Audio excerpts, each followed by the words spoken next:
nderuar miqtë e mi, ja ku po ritakohemi ditën e sotme sërish në kanalin Monitor TV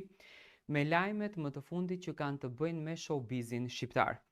Ditën e sotme do ta nisim me një lajm tepër emocionues. Me një lajm që në fakt ditën e djeshme na ka emocionuar të gjithëve, na ka përlotur të gjithëve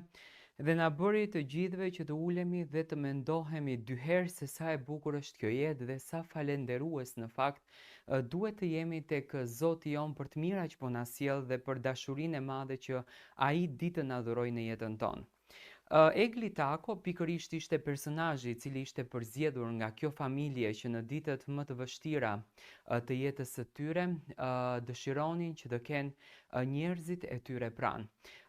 Një histori e cila u bë e njohur në emisionin Shqiptarët për Shqiptarët, drejtuar nga Bora Zemani, por një produkt i hoxhës së nderuar Elvis Naçi,